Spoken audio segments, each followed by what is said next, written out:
Today's young buyers have a radically different vision of the world.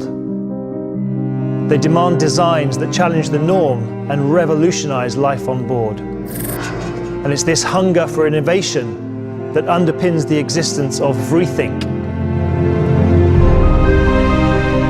During our annual event, we bring together brilliant minds to share in a completely new approach to yacht design.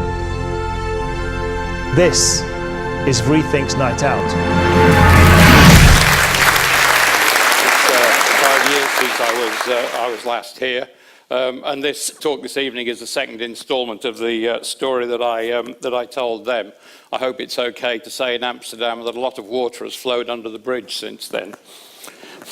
Last time I spoke about developing a fast motor sailing yacht aimed at letting a conventional yacht hull motor fast using an aft foil to control the trim.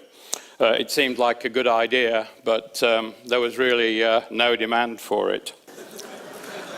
That was okay, and just before Mets 2013, Oracle had won the America's Cup, and Ben Ainsley was instrumental in this triumph. I'd worked with Ben in 2007 with Emirates Team New Zealand.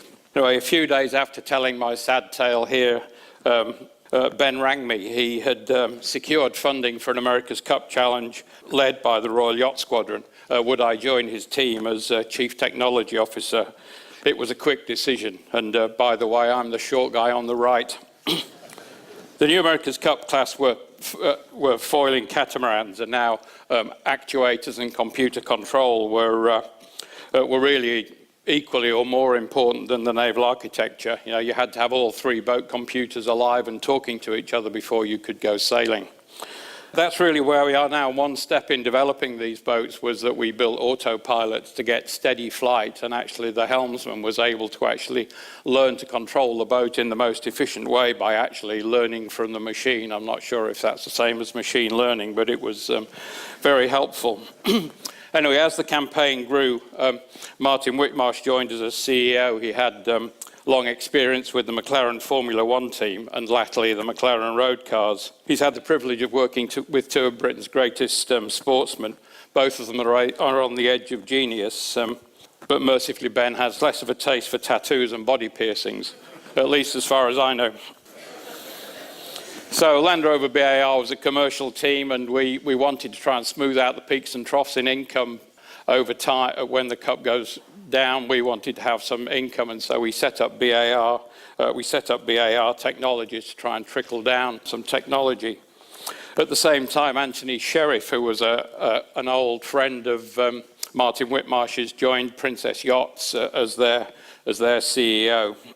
With Anthony's encouragement, the Princess team were sort of seeking out ways to bring some technology to their brand without, of course, unnerving their customer base, who would be pleased to be described as conservatives with a small c. It was going to be no easy task. Anyway, they trawled around the various automotive organizations, and finally the Anthony-Martin connection worked out to the point they came down to BAR in Portsmouth, and we pitched this idea for a small, fast, foil-assisted motor yacht. And really, I think what impressed them when they came to Portsmouth was how fluent we were with the tools of these modern yachts. There's 3D printed manifolds, there's wiring looms. The picture on the right is the bottom of our wing with our wing control. They could see that we could do these things, and there was some chance of it working. Hydrofoiling is the new thing, but our boat wasn't really a foiler, much to the disappointment of the foiling fraternity. They wanted to see the thing lifting out of the water and really taking off. But of course, foils are just a complete nightmare once you try and bring them anywhere near dry land. This picture here is of one of the new Imoca 60s, and you can see the complex fendering needed to stop it banging itself to death on the pontoon. This isn't what you need as a motor yacht owner. Come on, dear, just step across this.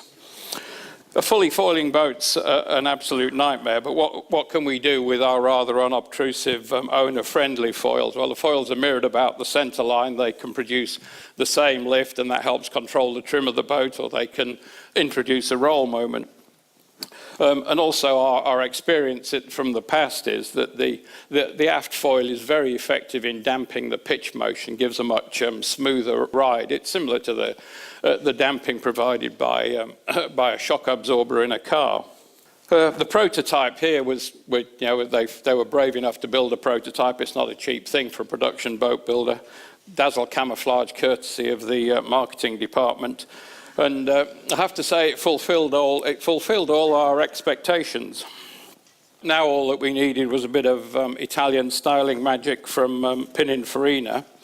I think it was a very bold decision on behalf of Princess Yachts to trust their brand to us. And I think what finally sold it to them, though, with the Automotive link was the fact there was a ride control button on the dashboard, so you could set the fins to act differently.